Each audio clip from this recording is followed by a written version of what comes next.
Hello and welcome to a Global Sources Live. It's time for a brand new episode of Fireside Chat here as part of our Sourcing Talk series. Now, this episode is one of two that's been bundled with the online sourcing festival, which is going to be happening at globalsources.com, and you should click the link in the description of this video to go and register to get access to that. Now, today's topic is all about dealing with larger scale suppliers when you are a smaller business. So if you're an e-commerce seller, perhaps just a single branch retailer, that kind of thing, how you can approach suppliers, manufacturers that might seem like they're operating on too grand a scale for you, and the pros and cons of that and things to watch out for. Now we have two guests lined up to talk to me about that in today's episode. There's Chris Walker, the Vietnam sourcing expert, and Amy Weiss from Amazing at Home e-commerce consultancy. So we'll be talking to them in just a few minutes. But before that, we caught up with sourcing expert Kian Golzari at our recent Hong Kong shows. And so we sat down with him and recorded a bit of a chat on video. And we'll start with that. And I think we can play it in now.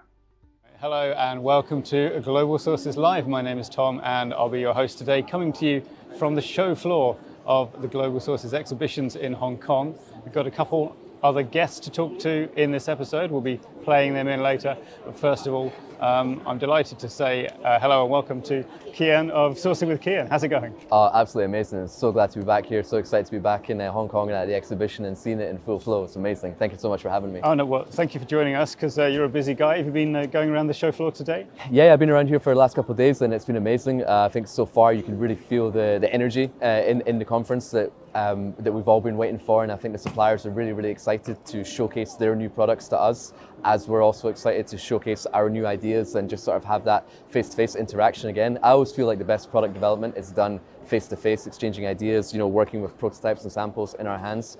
And it's really been cool to see what the suppliers have been working on for the last 3.5 years, and then for us to share ideas as well. So it's been great so far. Oh, that's fantastic. Now, to give our viewers a bit of an idea about where you're coming from, can you maybe sum up, or introduce yourself, your background, that kind of thing? Yeah, sure. So Kian Golzari, I've been living and working in China for the last 12, 13 years.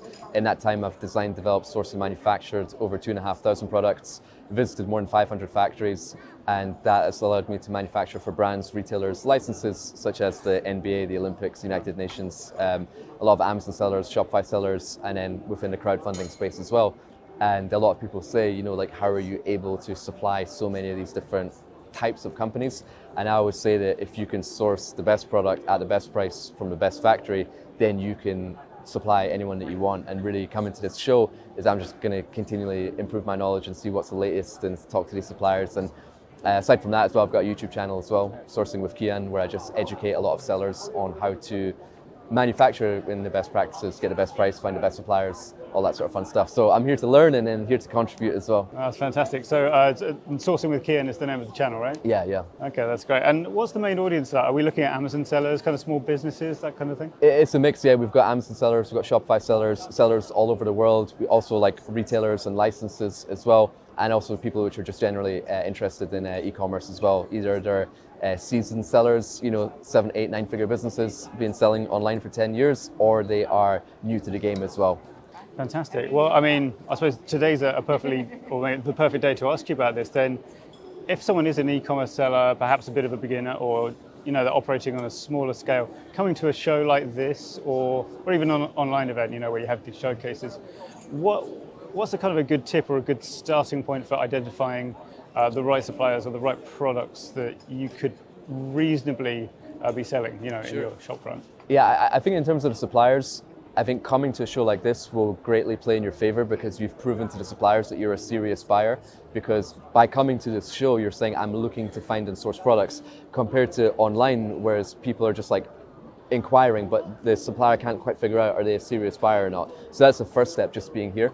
After that, it's very important for you to state your leverage to the supplier. Even if you're just beginning and you're in this for the first time, you're doing your first product or first year in business, maybe you don't have that longevity or business experience that you can share with the supplier and they're looking for those big orders. But I like to state what I'm good at and what's the advantage that I bring to the table. So for example, if you're doing like a yoga mat, right?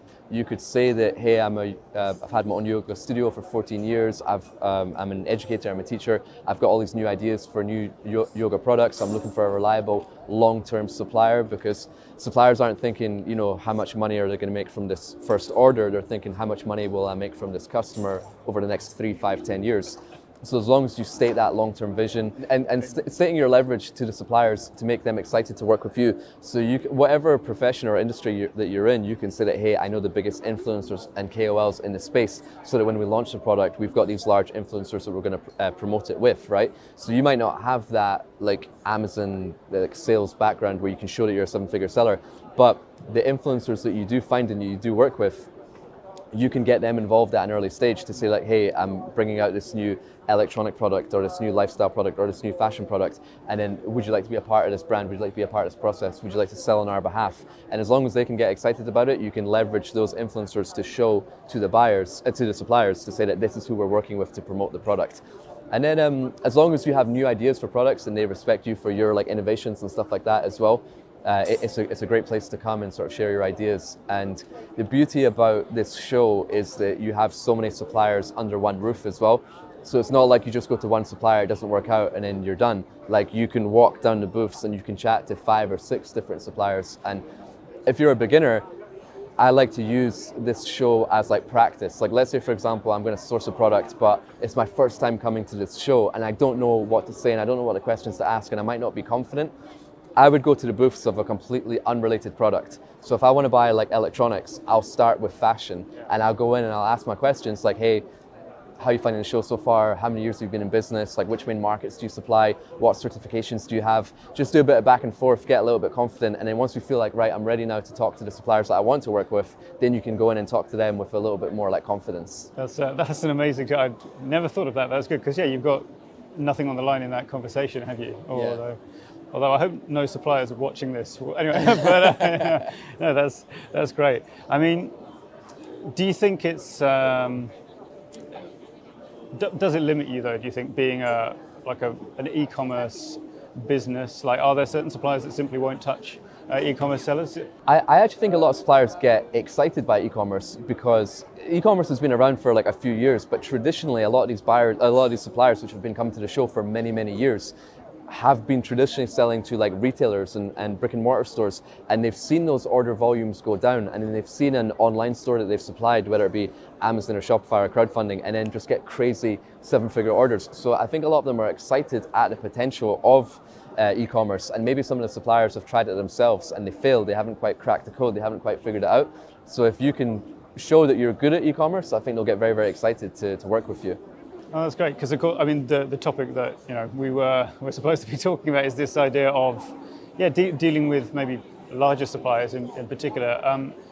And is that like a way in? Do you think, this idea that maybe they've been frightened off e-commerce or they don't know it that well, and that's your unique advantage to kind of get attention? Yeah, I mean, I've had suppliers approach me to say like, hey, would you want to do a joint venture together? Like you run the sales of it online and we'll supply you the stock at credit and we'll utilize your branding. But what I've noticed at this show in particular is that suppliers have become a lot better understanding of branding, right? Whereas before it was just like, put your label on this product. But now it's like they really understand good packaging, they really understand like differentiation, they really understand like good product features which stand out, which can show up well on an image and things like that. So it's really good to see that their level of experience and education has really improved as well, which then helps us as well because they know what we're looking for. Yeah, and they're more able to, or more willing to customize for smaller orders as well. Is that an issue? Do you have to be sort of hitting a certain threshold before they'll do you the really nice packaging or not? Yeah, I think it's really important to have the conversations with the suppliers around what is the MOQ for your product. And suppliers will tell you, oh, it's 500 pieces, it's 1,000 pieces, it's 10,000 pieces. And I think us as buyers, we really want to educate ourselves as why is the MOQ, right? So they might say that, yeah, the MOQ is like 2,000 pieces. And if you say why, they'll be like, well, the product we could have done like 500 pieces, but you want this custom packaging, which we have to buy from our packaging supplier, which is 2,000 units. And with that information, we can say, okay, cool, buy the 2,000 pieces of packaging, but just ship me the 500 products, and I'll pay for the 1,500 units of packaging that you don't use, and I'll use that on future orders. Right. So once we can get a better understanding and familiarity of why is the MOQ, then we can work with those like bigger suppliers. And the other thing as well is that we want to really understand how many workers they have in their factory. How big are these suppliers, right? Because some suppliers have got 20 workers, some have got 50, some have got 100, some have got 500, some have got 2,000. So one of the first questions I ask the factory is that, hey, how many workers have you got? And if I'm just going to try something for the first time, 300 units, and they tell me they've got 2,000 workers, I know it's probably not going to be a good fit. But if I can find a smaller factory, one who's maybe got like 50 workers or 100 workers or 500 workers, I know they'll be a little bit more like nimble and willing to try and work with me, because they also want to see this new product idea grow and then they'll benefit from the future sales of that product. So do you think that's more, is that a mindset thing more than a practical issue of like in terms of the workforce size? I think at the end of the day, the suppliers like orders, right? And I think it's about it's like a energy that they feel from you in terms of like, you know, how excited are you about this product? How much do they believe in your vision for this product and what you want to do with it? So I think the more details you can share of what's your plan here, who you're going to work with, how you're going to market this, which sort of countries you're going to sell it in, how you're going to list this, and they're like, oh, I'm really excited about this. Okay, the first order might only be like 350 units, but I see the potential in this. And then you sort of move more into working like as a partnership rather than I'm the buyer, you're the supplier. It's like, no, we're in this together, win-win partnership. If I do well, you do well. And then as soon as they buy into that, then that's when the magic starts to happen. Nice. All right, so let's flip this and take it negative. So what are some signs that maybe if you are with a supplier that has other bigger clients than you, what are some danger signs that you're being overlooked and then maybe you should be kind of getting out of this? You know? Well, you know, to flip it again to a positive, you can use that to your advantage if you have a supplier with big customers, right? For example, I've worked with suppliers who manufacture for like Walmart and they're doing like maybe 100,000 units, but I'm only ordering something which is like 2,000 units. And once I know this, because a lot of the suppliers you see at the show, they have like their certifications and they'll say like Disney audit, Walmart audit, SEDEX audit. And I look for that. I'm like, all right, they must have big customers. And once I've built up a bit of a relationship with them, I would ask them, hey, what products are you doing for Walmart? What products are you doing for Target? What products are you doing for Bed Bath & Beyond? And I don't want to do those products as well. I don't want to copy those products, but I want to understand what materials you're using for them, right? So for example, if I'm doing like a backpack, right? And they're also doing 100,000 units for Walmart and I like that material, I would ask them, can I use that material for my order as well? I'm going to order a completely different backpack, but I want to utilize that material. And therefore, I'm utilizing their economies of scale. So if they're ordering 100,000 units worth of fabric, they're going to add my 2,000 units of fabric onto the back of that. And then we're going to manufacture it together. Yeah, even if you don't particularly like that fabric more than another, if everything else is equal, that will be the cheaper option for you, right? Yeah, and so you're going to benefit from their economies of scale. The other thing as well is that these big suppliers tend to hold like accessories in stock, right? So if I've got a small order, but I've got a big supplier, they might, let's say, have like zips in stock, buckles in stock, different like waterproof rain covers in stock. And then I would say that, I would explain what I want. If they say, no, we can't do that, MOQ's too high, I'd be like, well, what do you have in stock? And then they would show me and I would be like, you know what, that's quite nice actually, I'll use that. Or they might say, if I have like some like navy blue pattern, they're like, you know what, we don't have that navy blue, but we've got this lighter blue in stock. Do you want to use that? And quite often you'll get those at a better price because they've had that in stock, in storage for a while, and they're actually just looking for a home for it. Maybe they had a customer which cancelled an order in the past, maybe they over-ordered. And if you're like, yeah, I'll take that material, they'll give it to you at a discounted price because one, the material cost was cheaper before, and they just want it out of their warehouse as well. Presumably that's going to kind of improve your relationship a bit as well because you're taking an interest in what's going on at their end, right? Yeah, exactly. The more information you can get from the supplier, you know, who they supply, what materials they hold in stock, how many number of workers they have, what certifications they have, the more touch points you have in terms of here's different ways I can work with them, and then you can get better results. All right, fantastic. So I guess, summing up, we've got like be yourself, like know your advantages, and yeah, well, I mean, it's the thing all of these episodes seem to conclude with, which is just communicate and talk to the suppliers, right? Yeah. And the good thing is as well, like I think when you come to a show like this, you can take the lessons learned from one booth and apply it to the next one, right? Oh, that's interesting. Can you give us some examples? Yeah, sure. So just for example, like if you want some like eco-friendly, sustainable, recyclable material, they might say, yeah, we have this certification, it's the EN 1072. We also have the FSC for recycled paper hang tag.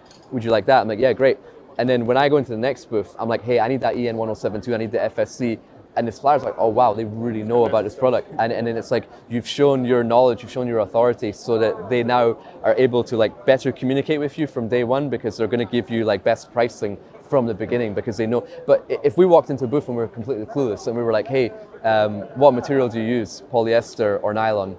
Which one do you want? Well, which one's cheaper?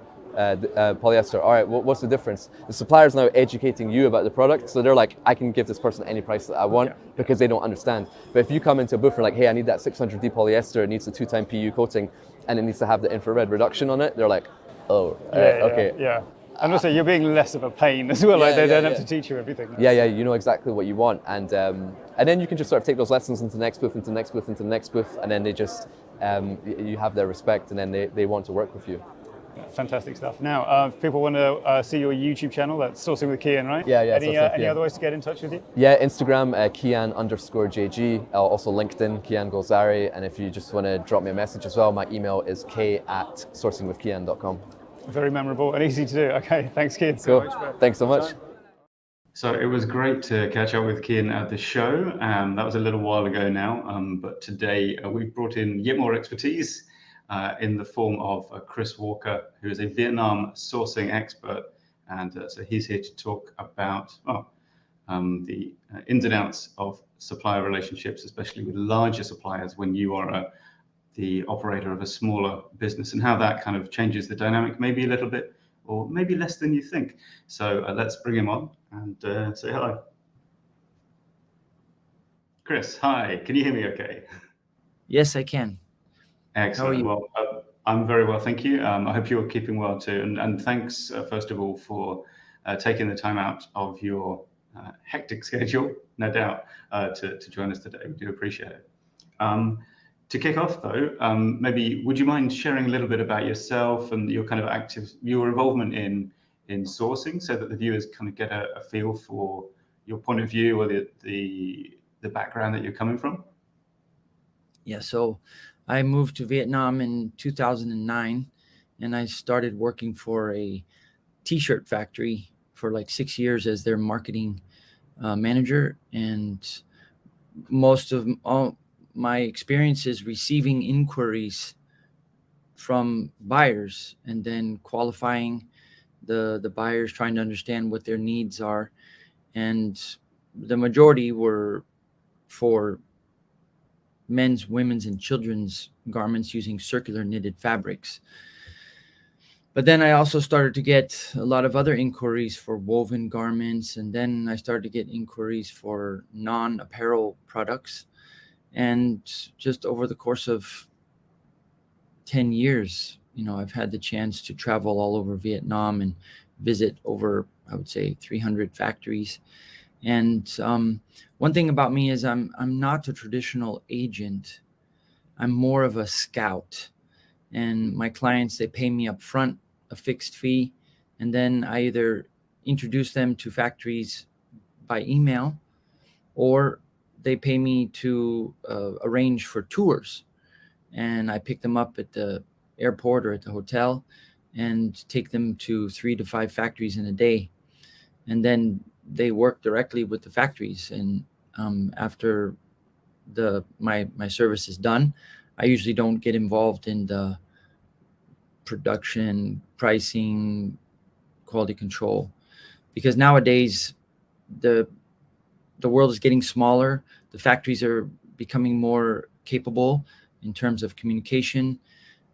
So basically, they're both the buyers and the sellers, or the buyers and the factories, are trying to reduce cost by eliminating the middleman.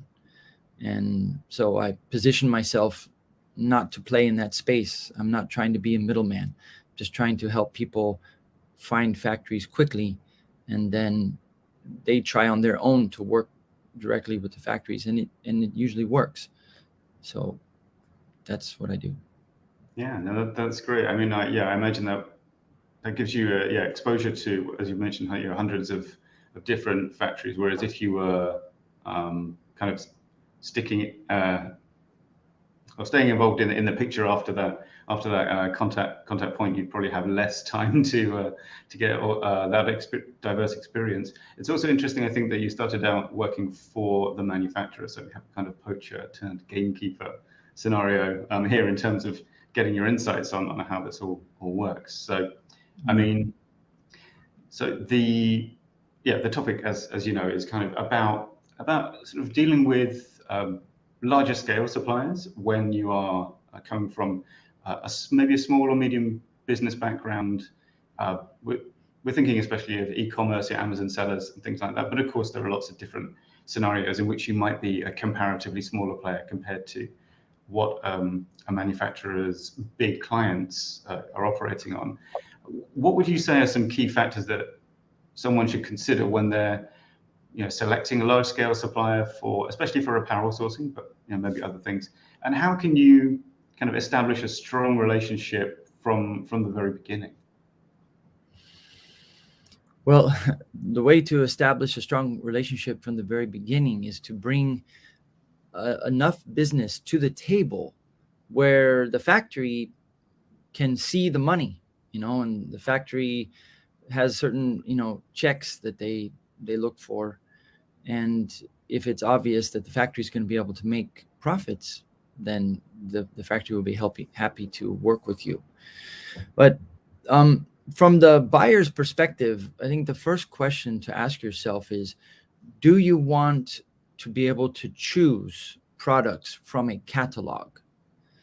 Or do you have your own custom designs? Because a lot of buyers on Amazon or sellers on Amazon, they do their research and they identify hot selling products. And then they turn around to Alibaba and look for the factories that are selling those products. And then they contact the factories and they just expect to choose from a catalog. They don't have any in-depth knowledge about how that product is made, what are all the options, the variations. So when I talk to clients, I try to figure out right away if they're in that mindset of choosing from a catalog versus, they've got their own designs and they have detailed knowledge. And because that right away can separate what types of factories, or that can determine whether or not it's a good fit between the buyer and the factory. Because, for example, in Vietnam, I would say 95% of the manufacturers in Vietnam do not have a catalog. Okay. Right. So whether they're big or they're small, the big ones don't have catalogs and the small ones don't have catalogs. So right away, if you're expecting to be able to choose from a catalog, Vietnam is just not there yet. Whereas some of the factories in China that have been in the business for 40 years, the first 30 years, they didn't have a catalog either. They were just producing based on what the clients dictated in terms of design. And but then in the last 10 years, the Chinese saw the opportunity to create their own products and sell directly on Amazon, or create a collection, create a catalog for Amazon sellers to choose from. And so that model exists in China, and it's a possibility, but not so much in Vietnam. So that's the first distinction. So the factory is evaluating the buyer, and the first question they ask is, do you want to choose from our catalog, or do you have your own unique designs? And so that's number one, or number one consideration. So back to the large manufacturers, they may or may not have existing products to choose from, but let's assume they don't. So a traditional like JCPenney, Sears, Nike, they looking for a large factory in China or Vietnam, and they come to the factory with tech packs, technical documentation, technical documents that specify every little detail about the garment or the plastic toy or the metal part, right? Specification sheets, tech packs. They're all basically just pieces of paper with numbers and written text and drawings. And in an ideal world, you just present that tech pack to the factory. You say, this is what we want. Please quote us a price based on all the requirements within the tech pack. Then the very first question the factory, or the very next question the factory will ask is, how many do you want to order? And then usually the buyers will say, well, what's your minimum order quantity? And then that's when the factory will say what their MOQ is, their minimum order quantity. And with the bigger factories, it's really usually quite, the MOQ is quite big. So if the buyer cannot meet the MOQ of the factory, well, then it's not a good fit and the discussion is over. You have to go find another factory that can do smaller quantity. So, you know, how to get a big factory excited about the business that you bring to the table. Number one, know exactly what you want, have your tech packs. Number two, be able to meet their minimum order quantity. Right, because those are sort of the basic hurdles. I guess, especially the MOQ. Like that's going to be, I feel like that's an easy decision for a factory who's assessing a potential buyer to make, right? If you're kind of complaining about the MOQ or trying to negotiate it down immediately, then that's probably a bit of a red flag for them, or like a sign that you might not. This might be a hassle, right? But I mean, on that topic though, like in this approach, what would you say are some tactics? I realize this question's phrased a bit antagonistically when really you're supposed to be working with suppliers, not against them. But you know, tactics for negotiating effectively with the larger suppliers, and maybe other ways you can, you know, maximize the leverage, what little leverage compared to a very big buyer that you have as a small business. I mean, actually, what advantages do smaller businesses have going into this kind of negotiation with a bigger supplier, if any? It's just having data, having knowledge, having experience. And unfortunately, it costs money to get that experience. It's basically market research. You got to do your market research. So if you're a buyer and you want to make t-shirts, you've got to study the price in Peru, Mexico, Egypt, India, China, Vietnam. Mm-hmm. And each one of those countries can make t-shirts. And if you can establish communication with a factory or two in each one of those countries, and you send them your tech pack, and you know, all by email, and you just say, you know, can you make these? What's your MOQ, and what would be your price? And then if they're interested in your business, they'll email you back with approximate, you know, pricing, and now you can compare the price X those countries, you know, from each one of those countries. The next thing you have to do is you have to do your market, you have to do your research on what are the free trade agreements with all those countries. For example, Madagascar and the US have a free trade agreement. I believe that Egypt and America have a free trade agreement. So there's some tax benefits with Madagascar and Egypt. Vietnam does not have a free trade agreement with the US. And China, there's an additional like 7.5%, sometimes more, depending on the HS code, additional duty. So you've got to work with a customs broker at your local freight forwarding company, and just do all that homework. First, you got to know what your HS code is, and then you have to look up what the import tax tariff will be for each one of those countries. So let me see, get back on track. Because like it's not just the unit cost that's going to add up, is it? There's also so there's the customs fees, which I remember a while ago working on a brief report about different customs fees for things shipped from Vietnam. I got very confused and had a bit of a headache by the end of it.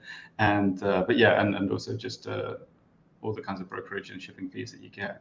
Right. So we were talking about market research. So we were saying you got to know what you want. Mm-hmm. You got to reach out to as many different factories as possible, get those initial price quotes, and then also check the shipping costs and the import tariffs. And then you've got to consider where the raw materials are coming from. One of the advantages that China has is that, in the same town, you've got the cotton spinner, the knitting factory, the dyeing factory, and the sewing factory, and the zipper factory and the button factory, all within, 100-mile truck. Right. But like in Vietnam, in the past it was like 70%, maybe it's now like 60%.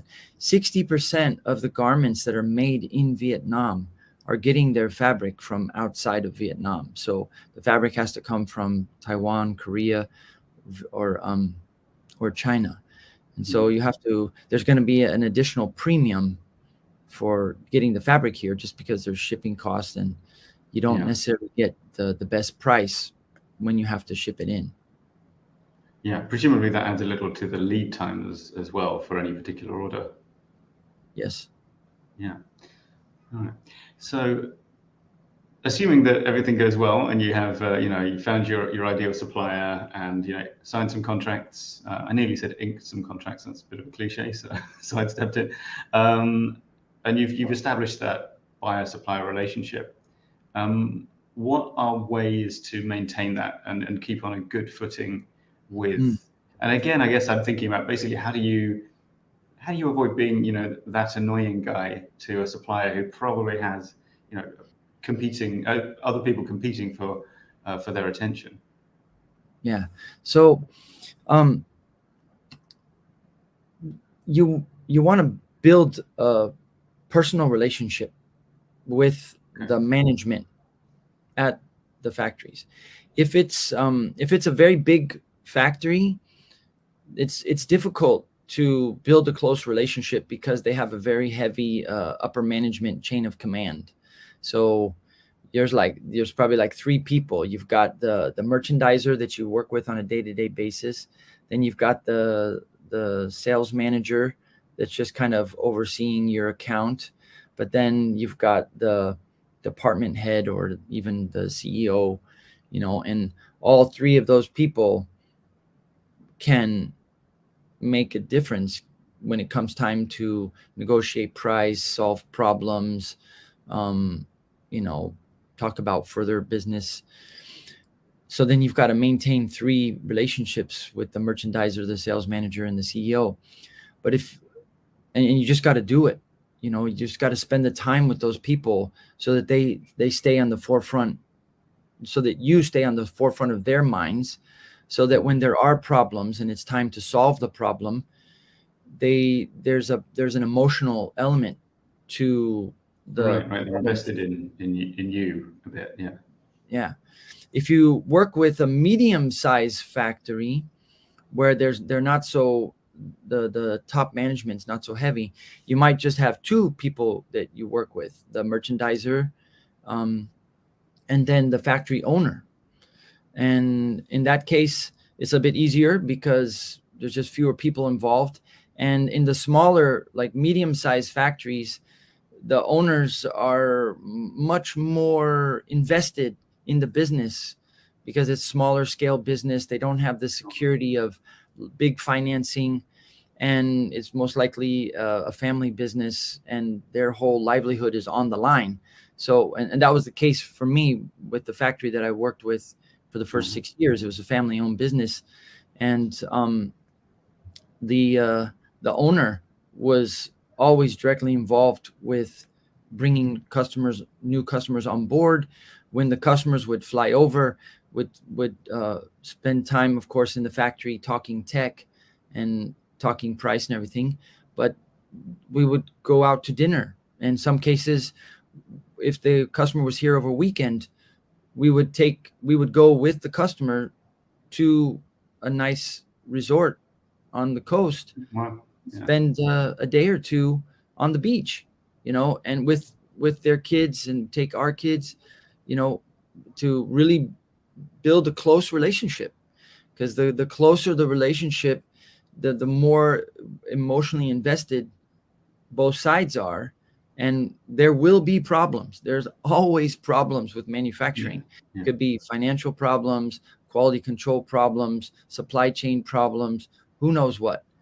And when it's time to solve those difficult problems, the more emotional investment there is in the relationship, the greater the chance of solving it amicably to the benefit of both sides with the long-term business in mind. Yeah, for sure. I mean, it's easy to get angry at someone who's just some lines in an email to you and not really want to help them that much. But if you have met that person, you can put a face to the signature. And yeah, I know exactly what you mean. I mean, I suppose for a smaller, the classic way to do it is, of course, flying over, meeting the people. Although, just as a side note, I think it's good insight that, especially at a medium-sized factory, that the actual owner would be more accessible than perhaps a lot of people would expect. They might think they would only deal with people below that level. But I mean, is this something that you could practically do like remotely? I mean, I know during the pandemic, Zoom meetings became a big thing, but is that sort of something that, manufacturers are interested in doing with clients, or does it really have to be in person, do you think? Of course, it can be done by email, only by email. It is done. Okay. It's being done. Many Amazon sellers who find companies on Alibaba, and then they have catalogs, right? And they just pick from the catalog. Then it's the chances of success are great without having to travel to China or Vietnam, especially if it's things like plastics, metal, wood, or basic apparel, but when you start getting into more complicated apparel, outerwear, jackets, yoga wear with a lot of some special design features, there's a lot more the time and energy and resources that goes into designing and developing and getting to the approved pre-production sample that requires a lot of face time and trying to put in the hours, so to speak, through Zoom and through emails is very inefficient and can be very frustrating, and there can be a lot of misunderstandings and delays. So it really depends on the product. If you're making phone cases, and you're picking from a catalog, then no, you don't have to travel to China and see the factory and work with their design team and their merchandising team. You don't have to meet the owner. But if it's apparel and you've got 20 styles or 10 styles, and each one of those styles has, 15 to 30 variables that need to be managed. And also a lot of times the brands really need help from the factories to make some decisions, some design decisions based on what the factory can offer. Like just choosing different kinds of buttons or different kinds of zippers. If the brand is not really schooled and doesn't have a lot of connections with different zipper factories, they rely on the factory to teach them what the pros and cons are of metal zippers versus plastic zippers. Should it be a number 4 zipper or a number 5 zipper? And trying to work through all those design and development options via email and Zoom is very frustrating. So it's definitely something we've heard from like suppliers and buyers that we've talked to, especially in apparel, I think, where the supplier is often able to come up with an alternative way of putting something together, but that you kind of, if you're doing it, sending a little sample by email or showing it on a video or even shipping a thing and then waiting for a reply, that it's a frustrating process for sure. Whereas you could just be sitting around a table talking about it. But sorry, I interrupted your thought. I think please go on. No, well, and that goes back to tech packs. Getting your tech pack made from wherever you're from. So getting it made locally, and then being able to sit down and look at the tech pack yourself and just go over every single detail one at a time and make sure that it's clearly defined in the tech pack is huge. And in the case where if there's, like, for example, the zipper, if you don't know the technical specifications for the zipper, then you put it in tech pack, and then in big bold letters you say need factory recommendation. So then when you email the tech pack to the factory, it's really going down a checklist, and they'll get to the point where they'll be asking themselves, okay, what kind of zipper do they want? And then in the tech pack it'll say zipper need factory recommendation. Okay, so now both sides know what they need to discuss, and the factory will say, oh, I see, you don't know what kind of zipper you want. Okay, well, here's your options. And then either in an email or Zoom, the factory knows that they have to describe the different zipper options to you, and you have that discussion, and then you make a decision and you move on to the next topic. But it needs to be written down so that both sides kind of have a to-do list, a talking point list, and just go down through it systematically. And that's the beauty of tech packs. Yeah, that's a great recommendation. And of course, the advantage of the larger supplier, right, is that when they get to a question, we need a recommendation about zippers, these guys will have made countless different things using different zippers, or they even are currently making a whole bunch of different designs. So they're not going to have a problem really making that recommendation for you, right? So, I mean, just to round this out, though, I think I'd like to ask, what are some common mistakes maybe that you've seen smaller business owners making when they're maybe building relationships, or even just doing sending in requests, or building a tech pack maybe? What are these sort of pitfalls that you see smaller businesses make that maybe they could easily avoid if they plan ahead? Okay, so it's very important to distinguish between design and development and production. Okay, factories all around the world are set up for production. They're very good at production, but they're not set up for design and development, and they're not good at design and development. So they're two separate steps. And what the mistake that I see many people make is they assume that the factory will help them with design and development. And okay, if you're Nike and you're coming in to a big factory, and the big factory knows that you're Nike, and Nike has a history of placing large volume orders, then the factory will bend over backwards and do a lot of design and development work for free, up front for free. Yeah. But they factor into their pricing, a small percentage to cover that design and development fee cost. And they get, 100,000, 200,000, 500,000 piece order from Nike. And they make enough profit to cover the design and development process. But if you're a startup or even a medium-sized brand, and you're only, say you got 10 styles and you want to do 2,000 pieces per style, but you need a lot of help with design and development, but you also want a very competitive price, the factories will not be able to offer you a competitive price and the design and development for free.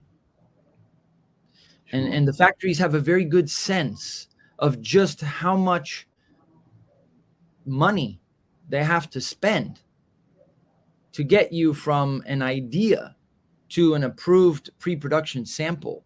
That's the design and development process, is going from an idea to an approved pre-production sample. And the factories, they know, they have a sixth sense for how much that's going to cost. And it's in the thousands of dollars. It's not a couple $100. Right. And then they know how much, they know what price they need to hit, because there's a market price for t-shirts. And they can quickly do a calculation and come to the conclusion that if they help this startup brand or this brand with design and development, but offer a competitive price, they'll lose money. And nobody wants to lose money. So the factories are very sensitive, and they have a very good sixth sense, because they've done this many, many times with many different buyers. And they have a gut feeling that tells them that if we work with this brand and we help them with design and development up front for free, number one, we're not guaranteed to get the order. So that's a risk. Yeah. Number two, we'll probably lose money on the first order.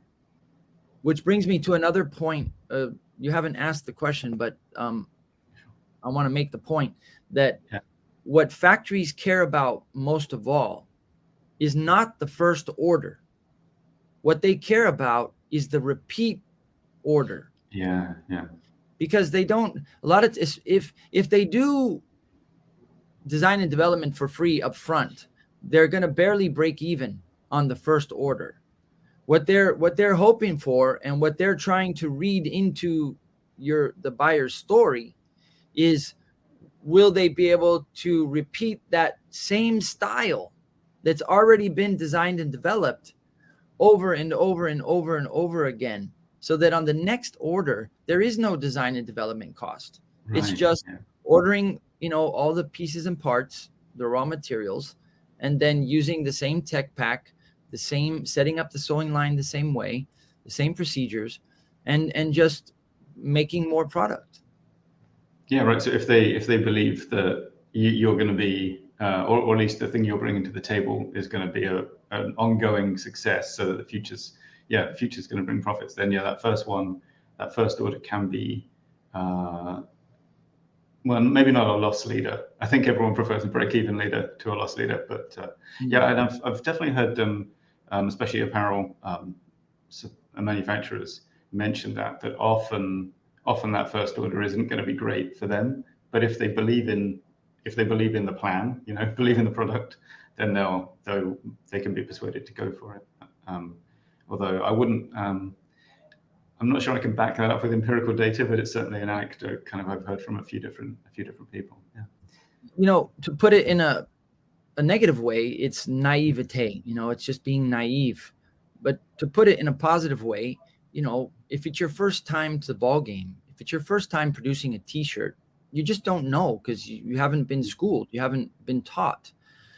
But a lot of people will, for example, just a basic t-shirt, they come to Vietnam or Peru or Mexico or India, and they just want to make t-shirts, and they think that it's simple, because t-shirts are pretty simple.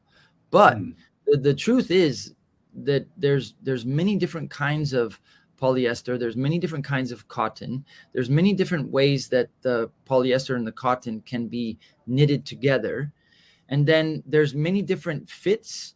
It depends on, like, if the customers don't have a measurement chart, if they don't have their own measurement chart, there's Asian sizing, there's European sizing. But if you're like from Australia and you're selling to rugby players, Asian sizing isn't going to work. Regular European sizing is not going to work. You need specific measurements for the body structures of rugby players, right? So, just coming up with the measurements to get the fit right depends on your target customer. When the factories have no idea who your target customers are. Are you talking tall like me? I'm 6 foot tall and I'm as thin as a rail. So my t-shirt is going to be different than your average American who's only 5'6" and has a bit of a belly, So there's a lot of details that go into just making a t-shirt. And if you don't know those things, you come over and you meet the factory, and very quickly you realize that you cannot answer their questions.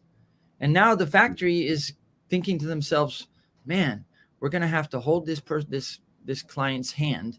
We're going to have to educate them, teach them. And most likely they'll be so bombarded with so much technical information that they can't process quickly. It'll take them forever to make decisions, and which is just going to delay the whole design and development time scale or timeline. And time is money. So the best thing you can do is to learn as much as you can about your product before you visit the factories. And what that usually means is that you have to hire professional people locally who are expensive, but they've got that expert knowledge. And you've got to brain dump from the local experts into your mind and write it all down, have all that information ready to go, so that when you do meet the factory in China or Peru or Vietnam, you can answer all their questions quickly and correctly and detailed. Chris, that's fantastic advice. So let's wrap it up there. Thank you so much for your time. If people would like to get in touch with you and enlist your scouting services or learn from your expertise, how can they do that? Where can they find you or contact you? So just go to YouTube. I have a YouTube channel with over 100 videos of different factories that I've interviewed, and just Google Chris Walker Vietnam sourcing expert in YouTube, and you'll find my YouTube channel, and you can watch videos of interviews that I've done of many factories all over Vietnam. All right, that's perfect. Chris, thanks very much. And thank you for talking to us. So a great chat with Chris there, coming to us from Vietnam. And now we have just one more guest to share their insights with us in today's episode. Last but, of course, by no means least, and that is Amy Weiss of Amazing at Home, who is an e-commerce consultant. And already on the screen. Hi, Amy. Can you hear me okay? Yes. Thank you for having me, Tom. Good to be here. Thank you very much for coming. Yeah. We always appreciate your time. I'm sure you've got a lot on. Actually, where are you calling us from today or tonight, perhaps? I'm in San Antonio, Texas. Oh wow, that's I was an East Coast time difference is not too bad from Hong Kong, but San Antonio is quite a way over. So how's the weather in San Antonio at the moment? It is a hot summer, so we're having a fireside chat here, but it's very hot in San Antonio. We get in the 100s Fahrenheit in the summertime. So, but I really like the warm weather. I've lived all over the world and all over the country. I was in the military for a long time, so I really love warm weather, and I don't mind it at all here in San Antonio. That's a good thing, I guess, if you're there. That's very nice. Now, before we dive into talking about sourcing, just to give the viewers a bit of an idea of the point of view you're coming from, your background, would you mind telling us a little bit about what you do with Amazing at Home, what it is, and maybe some of your earlier career and involvement in sourcing? Yeah, sure. Well, I have been selling on Amazon since 2007 as a seller myself. So I'm not just a consultant. I also walk the walk, don't just talk the talk. So I've been selling for a while. And in 2017, I actually invented a product. And so I had to design that from scratch and learn all about product development, and sourcing comes along with that. And then I started taking people to China and teaching them how to source, how to negotiate, how to, look at factories, vet their suppliers. I'm also on my state's inventors board, so I get to help inventors and work with them. And I also mentor at local business organizations and help lots of startups.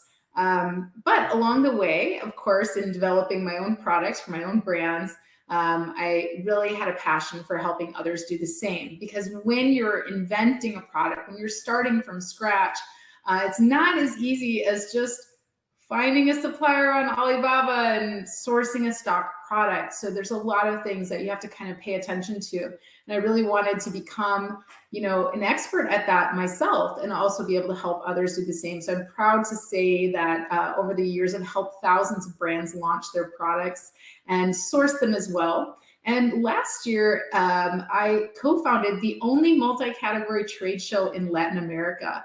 So people were actually wanting to source from outside of Asia. Not that I don't love my suppliers in Asia. I'm looking forward to coming in October for Canton Fair and visiting global sources as well in Hong Kong. But there's a lot of people that want to source closer to home. And so I co-founded with my partner, Tim Jordan. We co-founded the only multi-category trade show in Latin America. We started in Mexico.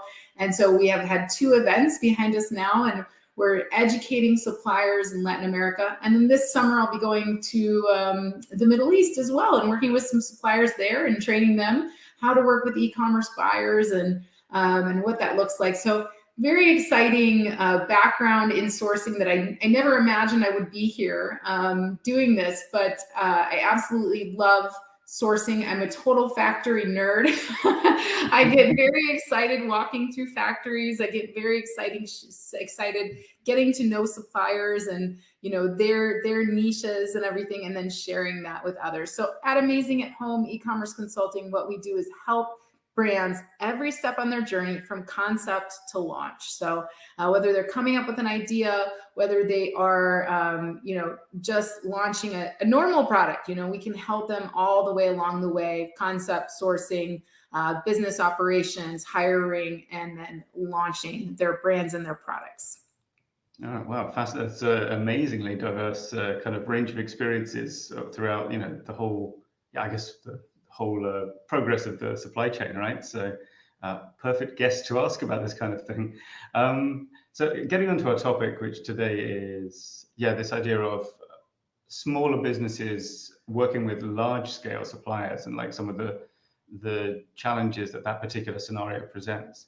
To go from the beginning of that scenario, then I'd like to ask you, what are the signs maybe, or the things that a small business like maybe an e-commerce seller, for example, or perhaps just like a single branch retailer, that kind of thing, what should they be looking for from a larger supplier that's going to be, a sign that says, yes, this is the right manufacturer or supplier for you, compared to a smaller scale one where you might get more, where you might be the biggest client?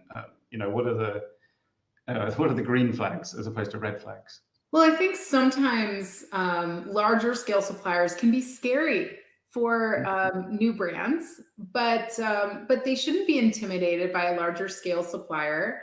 I think that it's very important for brand owners to know their product, know their manufacturing process, right? You shouldn't go in blind.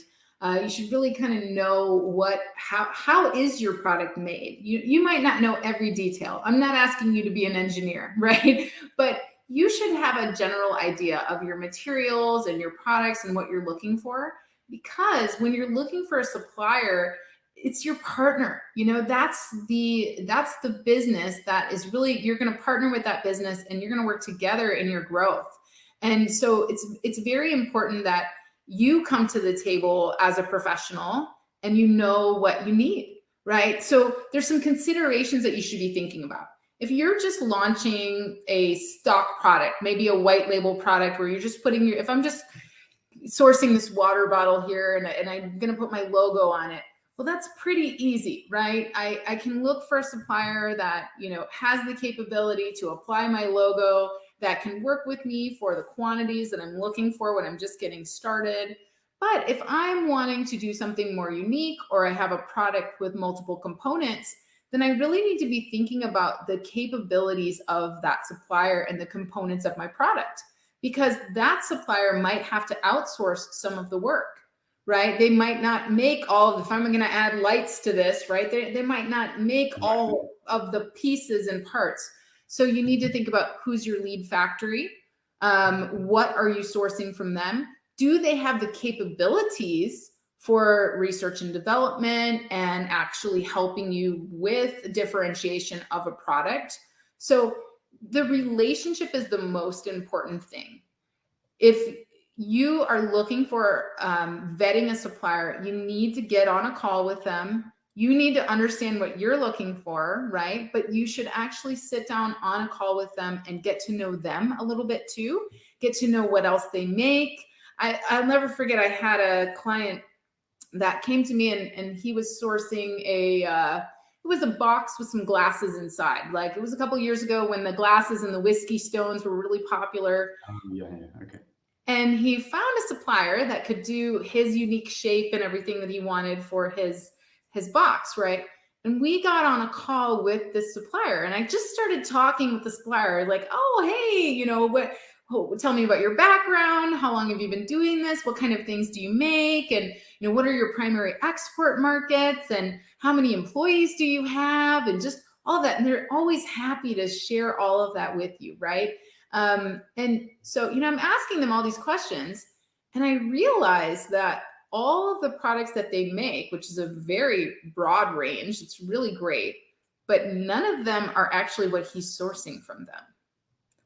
So I asked them, I said, okay, wait, so you don't make any of the stuff. You're actually outsourcing this to another supplier. And they explained, yes, we don't make these things, so we had to find them at another supplier, And the danger there is that when you're making something unique, something uniquely shaped, something that, you want to protect, you can't have a contract with a supplier that's outsourcing to another supplier.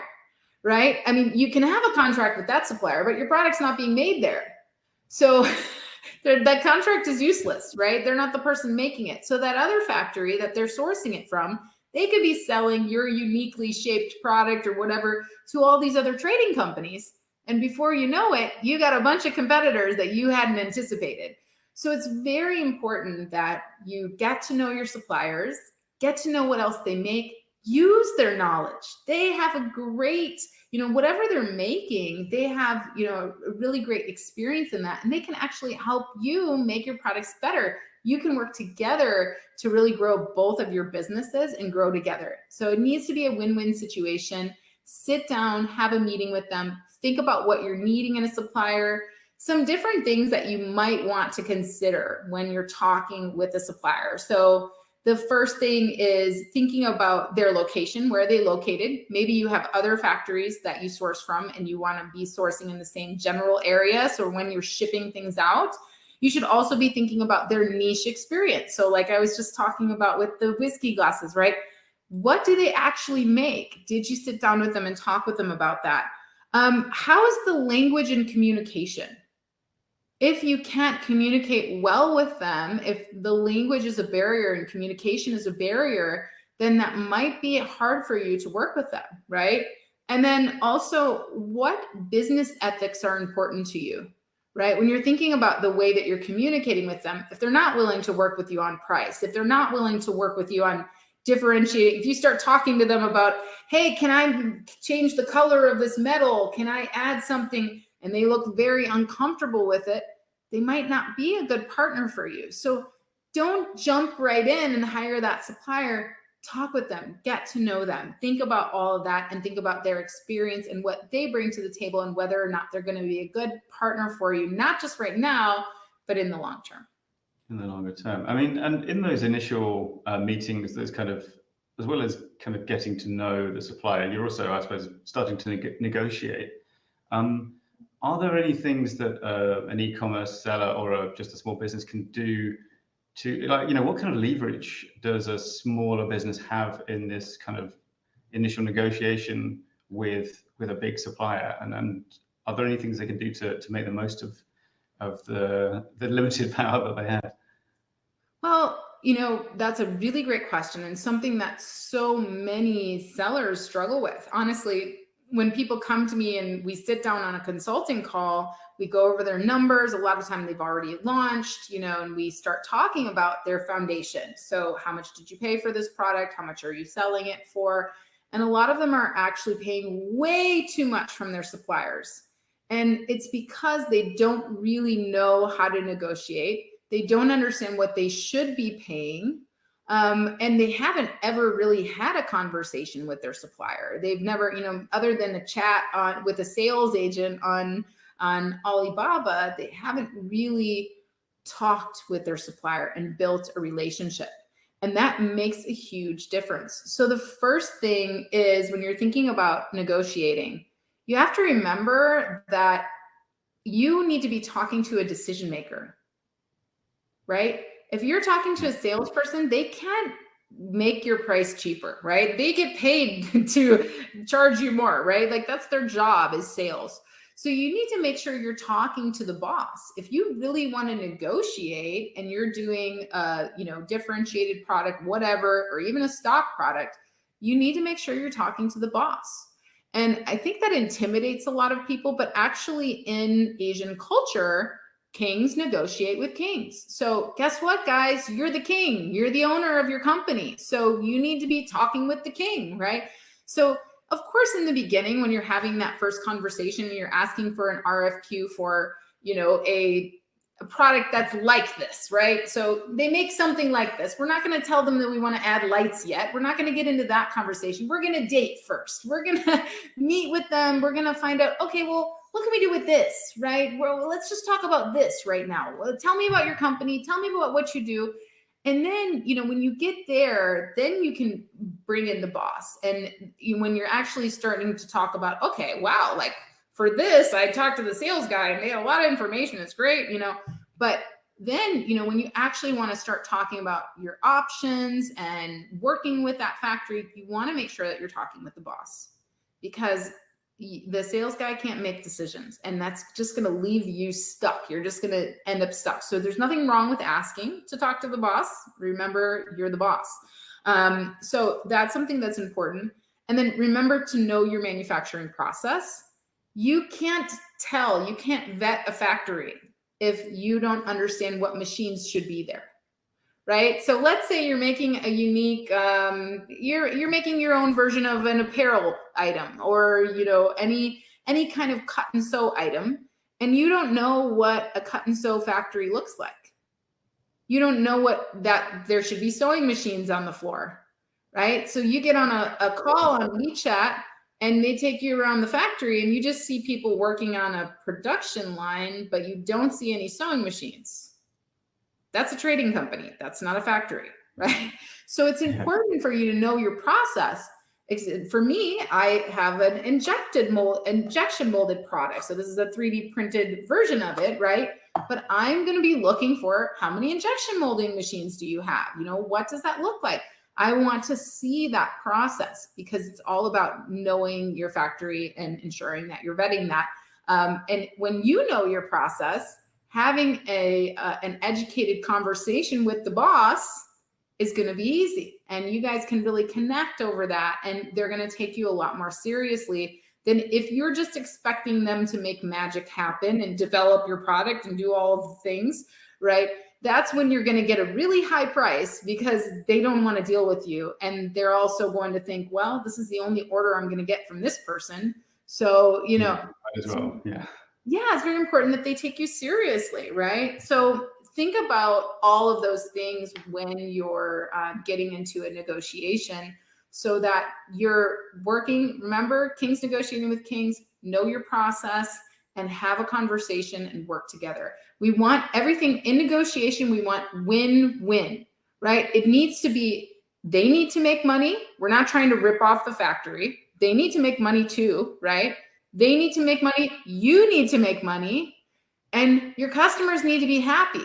That's a win-win for everyone. So that's what you need to focus on when you're negotiating, is who you're talking to, knowing your process, and also win-win for everyone. Is this a good partner for you? And are they willing to work together with you, so they're making money, you're making money, and customers can be happy and we can grow together?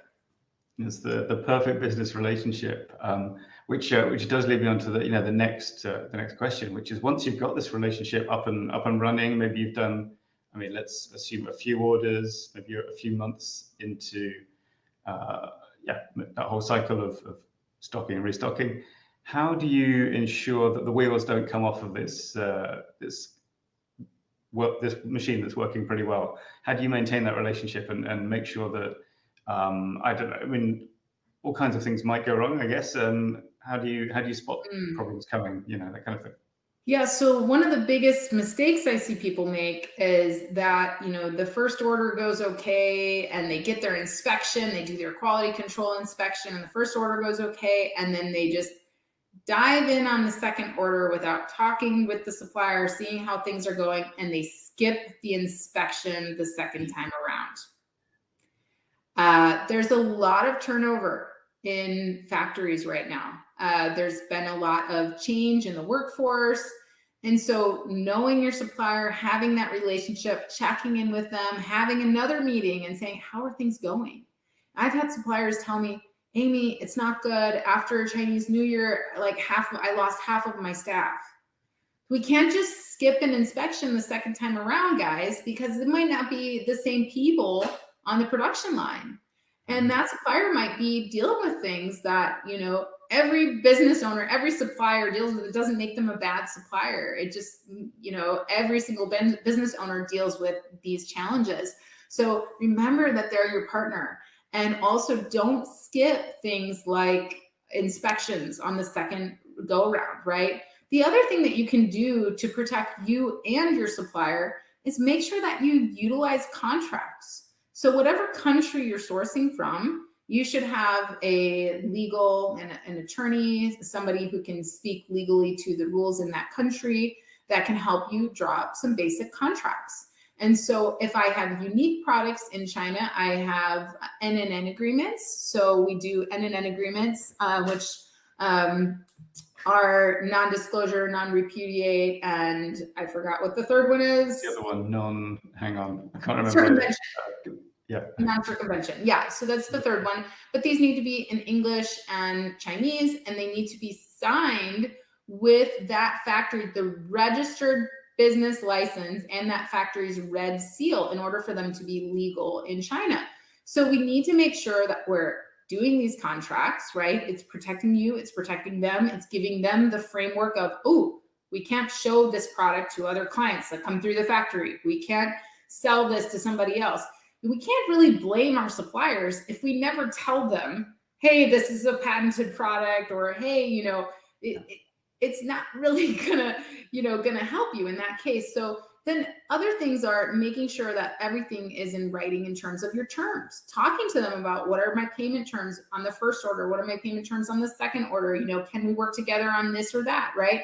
I just had a call with one of my suppliers tonight. I haven't seen her since I was in China last, which is before the pandemic, and it's been a long time, and it was just so good to see her on WeChat tonight and just talk. And I needed to renegotiate on a new order, and she said, no problem, everything is good, we can do that. And it was just great to touch base. But had I not had that relationship, imagine if somebody came to your business and you really never had a relationship with them, and they didn't really ever take the time to get to know you, and you come back to them and you go, oh, I need a better price, I need different terms, they're gonna go, okay, get in line, because they don't know you. So take the time to get to know them, don't skip the inspection, and then make sure you're making good use of contracts. Yeah, I mean, the contracts thing is one of those, I guess, items that, people sometimes they may feel it's like a barrier, it's sort of, oh, we're all friends here, why are we're suddenly talking about this sort of quite unfriendly formality of contracts? But ultimately, like, it's a way of avoiding arguments. Everyone knows where they stand and everything.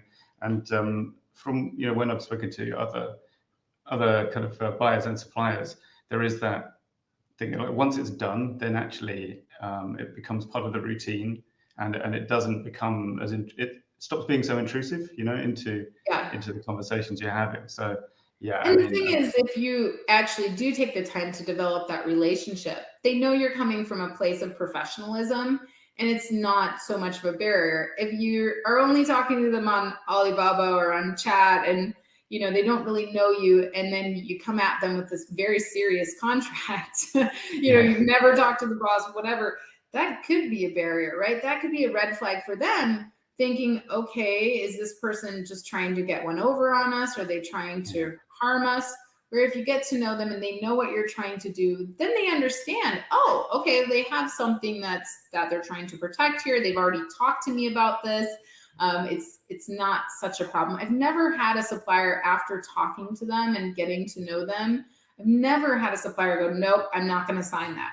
Now, I have had suppliers say, okay, can we change this part of the contract because I have this concern? And absolutely, like, we're here to work together. Let's make sure it's fair for both of us. But I've never had that issue before. I've only seen it be an issue with clients when they don't have a relationship with their supplier. Yeah, and I mean, I think this ties into your earlier point as well about kind of knowing the manufacturing process and showing that you know it, because it's a way not only of kind of making a good impression and sort of gaining some respect from the supplier, but you're also demonstrating respect for them and the work that they do, right? Because, like you mentioned, if you ask people about their job, they people like it when other people are interested in what they do, right? And that applies to massive factories as much as anyone, I suppose.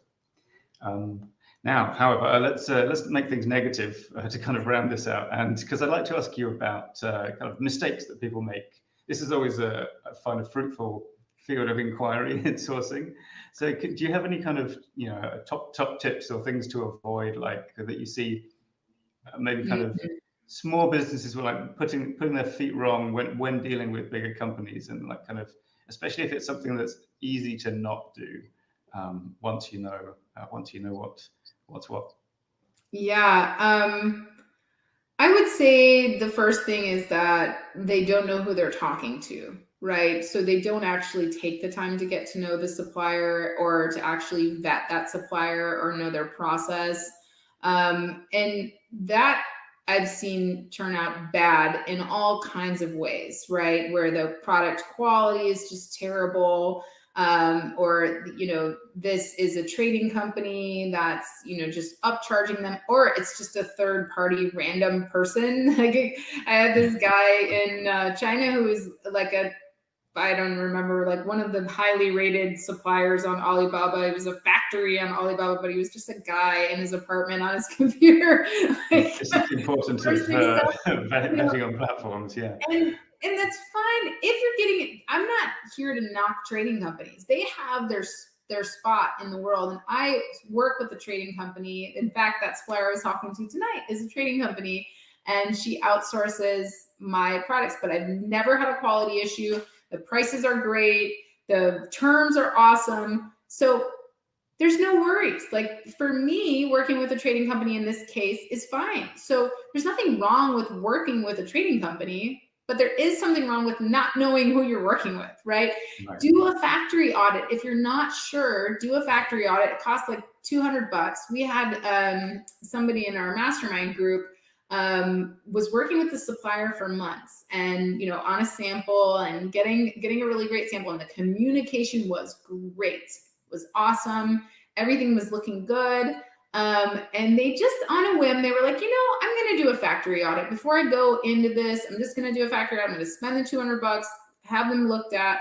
Well, when they do a factory audit, they go in and they check like the staff. They look at their certifications to make sure that those are legit, all that kind of stuff. And the person that she was talking to all those months actually didn't work for the factory. Oh, so the factory would have passed the audit. It just wasn't connected to that person. Is that? Yep. So the person who she was communicating with, who was giving her pricing, who was giving her samples, they were nowhere on the staff roster. Nowhere. So, and that was her main point of contact. She didn't actually know anybody at the factory. So this was obviously a friend of the factory because she did everything else she was supposed to do. She, did the call, she went and, the virtual, looked around the factory, everything, but this was a third party, right? So it's very, very important for her product. It was a unique product. Who are you going to have a contract with? It's not going to be that factory, right? So it's very important that you know who you're talking to, that you take the time to vet your suppliers. And the other thing too is contracts. We talked about that before. Make sure you're getting things in writing. It'll protect you. Make sure you're using legal representation from that country. Don't go make up your own NDA that's not going to do anything for you in China, right? For example. The other thing that I see people doing is just skipping quality control measures, period. Like, don't skip your inspections, guys. Get them done, right? That's a big, important thing. And then don't use cut rate inspection companies. So you can order a super cheap inspection. You know, they say you get what you pay for, right? You can order like a $50 inspection on Alibaba, you know, or on some of these other websites, stuff like that. But you want an AQL inspection from a reputable company that the factory that isn't going to be, you know, best friends with that supplier and is going to go ahead and pass those products through, right? I've actually been in litigation with some of my suppliers, unfortunately, you know, and luckily we came to a settlement, everything was fine, but I never want to have to be in that position. And it was all because an inspection was skipped. So it even happens to me, guys, like, you know, in my company, the person that was making the orders skipped the inspection, and we got a whole, like, over 1,000 products that were completely unsellable and delivered to our door. And we're like, what can we do with these, right? So luckily we had contracts that said that the products had to be delivered in accordance with the sample, the approved sample. So we were able to still get our money back on that, you know, even though we skipped the inspection, which I would not recommend because it still cost us thousands of dollars. And anyway, so that's what I would recommend. Those are some of the big mistakes I see. The other thing, if you're going to a trade show, you're not shopping. Don't expect your supplier, like, even if you're on Alibaba looking for a certain product, again, know your process. You're not shopping. You don't want to just go in and start the conversation with how much does this cost and how little can I order? What's your MOQ? And and how much does this cost? You know, I was at Canton Fair talking with the boss of this poker chips company. I was looking at a poker set that I wanted to bring to market. And this woman was very impressive. You know, we were talking, and she had done some chips for the World Series of Poker, just really incredible. And, you know, we finally got around to talking about one of the products that I was interested in sourcing. And she gave me a price, you know, and it was a very good price, and it was awesome. And somebody walked into the booth and just picked up one of the products there that was the one she just gave me a price on. And they said, how much is this? And the salesperson there gave them a price about 6 times what they just gave me. So you want to talk about negotiation, guys, like, relationships are important. So think about that when you're sourcing. There we go. Fantastic. Well, I mean, I think it's about time to round this off. But before I let you go, could you let the viewers know if they want to get in touch with you about maybe some of the Amazing at Home consultancy, that kind of thing? How can they reach you? Sure. You guys can visit me at amazingathome.com. And we also have a Facebook group, Amazing. It's also called Amazing at Home. And you can follow me on any of the social media channels, the alias Amazing at Home. All right. Fantastic. Amy, thank you very much. It's been a pleasure, and hope to talk to you again sometime in the future. Thank you so much, Tom. Thanks. Goodbye. So a big thanks to our guests, Kian and Chris and Amy, for giving up their valuable time to share their expertise and insights. And I think a few revealing anecdotes about the world of sourcing and negotiations for you, the viewer. And a quick reminder before I wrap this up that this episode is part of the Sourcing Festival, which you can get access to at globalsources.com. So do go and check it out, and the great products and deals that you will find there. Thank you very much for watching. A pleasure as always, and I'll see you again next time.